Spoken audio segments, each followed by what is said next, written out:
Kenapa Amerika Serikat, negara adidaya dengan kekuatan militer terbesar di dunia, bisa dikalahkan oleh satu orang, tanpa tembakan, tanpa perang? Tahun 1958, seorang pilot CIA jatuh di Ambon. Ia bukan sekadar tentara bayaran. Ia adalah bukti hidup bahwa Amerika mencoba menghancurkan Indonesia dari dalam. Tapi alih-alih membalas dengan senjata, Soekarno menahan si pilot. Dan dunia pun terdiam. Dengan satu tawanan, ia membuat Amerika bernegosiasi, memohon, bahkan mengirim adik Presiden Kennedy langsung ke Jakarta. Inilah permainan kekuasaan paling brilian dalam sejarah Indonesia. Dan Soekarno menang telak. Bagaimana caranya? Konflik PRRI, Permesta, dan motif intervensi AS. Mengapa Amerika Serikat, yang ribuan kilometer jauhnya, ikut campur dalam konflik internal Indonesia tahun 1958? Jawabannya terletak pada ketakutan terbesar mereka saat itu, komunisme. Di tengah panasnya Perang Dingin, muncul pemberontakan PRRI Permesta di Sumatera dan Sulawesi, gerakan yang menuntut otonomi daerah akibat ketidakpuasan terhadap pemerintahan pusat. Amerika melihat ini sebagai peluang emas untuk menggulingkan Soekarno yang dinilai terlalu dekat dengan Partai Komunis Indonesia, PKI. Dengan asumsi bahwa Indonesia akan jatuh ke tangan komunis, AKS melalui CIA menjalankan operasi rahasia bernama Operation HIK. Mereka mengirim senjata, logistik, bahkan pilot-pilot bayaran untuk membantu pemberontak dari udara. Tapi disinilah letak kesalahan fatal mereka. Soekarno bukan komunis, melainkan seorang nasionalis yang cerdas dan memilih jalur non-blok, tidak berpihak ke barat atau timur. Amerika gagal membaca konteks lokal Indonesia, dan intervensi mereka yang semula rahasia akhirnya terbongkar secara dramatis. Konflik yang awalnya bersifat domestik pun berubah menjadi krisis internasional, membuka pintu bagi Soekarno untuk berbalik menyerang. Bukan dengan senjata, tetapi dengan diplomasi, operasi rahasia dan keterlibatan POP. Mengapa negara sebesar Amerika bisa kalah hanya karena satu orang pilot yang tertangkap? Pada Mei 1958, langit Ambon menjadi saksi awal kejatuhan operasi rahasia CIA. Sebuah pesawat pengebom B-26 jatuh ditembak, dan pilotnya, Alan Lawrence Pope, tertangkap hidup-hidup. Pope bukan pilot biasa. Ia adalah mantan Angkatan Udara Arateles yang direkrut CIA untuk menjalankan misi mendukung pemberontakan PRRI Permesta. Melalui Operation HIK, Pope diberi tugas mengebom wilayah Indonesia. Target militer, pelabuhan, bahkan pasar. Namun saat pesawatnya dihantam tembakan anti pesawat, semua berubah. Pope jatuh, dan saat ditangkap, ia membawa log penerbangan, dokumen operasional, dan kartu keanggotaan klub militer ATS. Bukti-bukti itu meruntuhkan semua upaya Amerika untuk menyangkal keterlibatan mereka. Operasi yang semestinya senyap berubah menjadi blunder internasional. Dunia tahu, Amerika terlibat langsung mendukung pemberontak di Indonesia.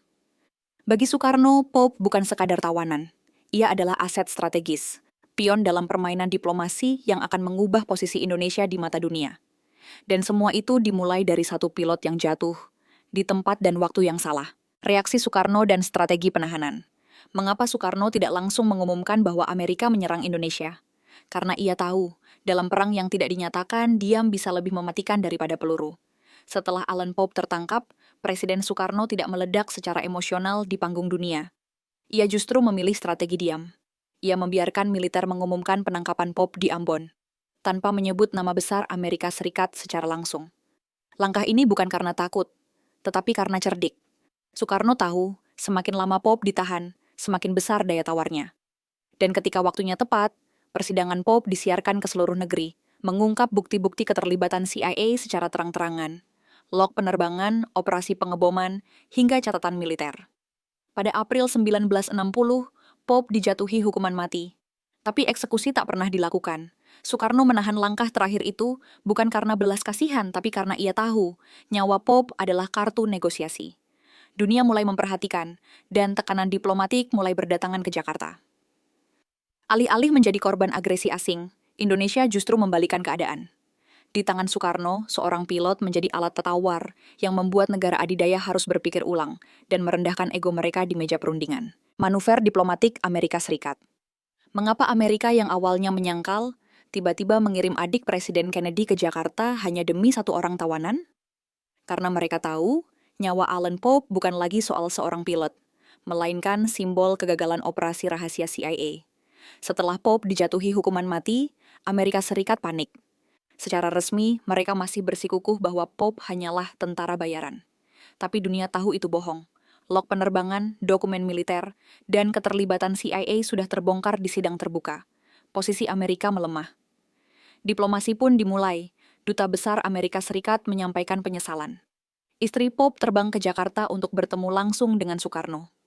Bahkan Presiden Eisenhower mengirim surat pribadi, memohon keringanan hukuman. Namun Soekarno tidak tergesa. Ia tahu tekanan ini hanya akan makin menaikkan nilai tawar Indonesia. Tahun 1962, saat krisis memuncak, Bobby Kennedy, adik Presiden John F. Kennedy, datang langsung ke Jakarta. Ia tidak membawa ultimatum, tapi permintaan pribadi. Bisakah kasus Pope diselesaikan? Soekarno hanya menjawab, saya akan urus itu. Jawaban sederhana, tapi mengandung makna besar. Kekuatan kini berpindah tangan. Amerika datang dari posisi terpojok, dan Indonesia memegang kendali permainan. Soekarno menang tanpa perang. Mengapa Indonesia, negara berkembang di tengah gejolak internal, justru bisa memaksa Amerika Serikat memberikan konsesi militer tanpa perang? Karena Soekarno bermain di level yang bahkan CIA pun tak perkirakan. Diplomasi dengan kesabaran, presisi, dan kontrol penuh. Setelah tekanan diplomatik memuncak, Soekarno tetap tenang. Ia tidak tunduk pada desakan, tapi juga tidak memperkeruh keadaan. Ia biarkan Amerika terus mendekat, hingga posisi mereka cukup lemah untuk bernegosiasi. Hasilnya, Pope dibebaskan pada tahun 1962, bukan sebagai tawanan perang, tapi sebagai bukti bahwa Indonesia tidak bisa diatur seenaknya. Lebih dari itu, pembebasan Pope disinyalir disertai kompensasi besar, mulai dari pencairan bantuan ekonomi, pengiriman senjata ringan, hingga dugaan pertukaran 10 pesawat Hercules C-130 dari Amerika. Bukan hanya Pope yang bebas, Indonesia juga mendapatkan kembali kedaulatan diplomatiknya, sekaligus mengubah krisis menjadi keuntungan nyata. Tanpa satu peluru tambahan, Soekarno memenangkan pertarungan ini. Ia tidak hanya mempertahankan harga diri bangsa, tapi juga membuktikan bahwa kecerdasan diplomasi bisa menaklukkan tekanan kekuatan besar. Sebuah kemenangan yang tak pernah tercatat dalam laporan militer, tapi diakui dunia. Implikasi jangka panjang diplomasi Pope. Mengapa satu tawanan asing bisa mengubah arah hubungan dua negara, bahkan strategi global CIA? Karena Soekarno tidak sekadar membebaskan Pope, ia memenangkan narasi, mengatur panggung, dan menulis ulang posisi Indonesia di mata dunia. Setelah Pope dibebaskan, CIA secara diam-diam menghentikan seluruh operasi rahasianya di Indonesia. Tidak lagi ada pengiriman senjata atau pilot bayaran. Amerika, yang sebelumnya mendorong destabilisasi lewat pemberontakan, kini memilih jalur diplomasi dan perbaikan ekonomi. Hubungan bilateral pun mengalami normalisasi. Amerika Serikat kembali mencairkan bantuan militer dan ekonomi yang sempat ditahan. Indonesia, yang tadinya dipandang sebagai titik lemah yang bisa dimanipulasi, justru muncul sebagai negara non-blok yang kuat, berdaulat, dan sulit ditekan. Lebih dari sekadar pertukaran tawanan, insiden Pope menciptakan presiden global, bahwa negara kecil bisa menghadapi negara adidaya dengan strategi, bukan ketakutan. Bagi CIA, ini menjadi pelajaran mahal, bahwa operasi rahasia yang gagal bukan hanya memalukan, tapi bisa dipolitisasi menjadi senjata diplomasi lawan. Dan bagi Indonesia, kemenangan ini adalah pengingat, bahwa dalam pertarungan tanpa senjata, kecerdasan bisa lebih tajam daripada misil. Diplomasi Soekarno dalam kasus Alan Pope bukan sekadar strategi politik.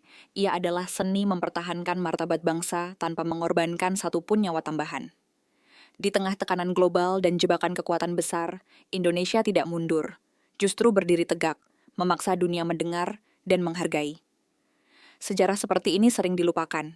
Tapi justru dari kisah-kisah yang tersembunyi, kita belajar melihat dunia dengan cara yang berbeda. Lebih tajam, lebih dalam. Dan kalau kisah ini membuatmu berpikir ulang tentang siapa yang benar-benar kuat dalam sebuah pertarungan, mungkin sudah saatnya kamu menelusuri lebih banyak cerita yang selama ini tertinggal.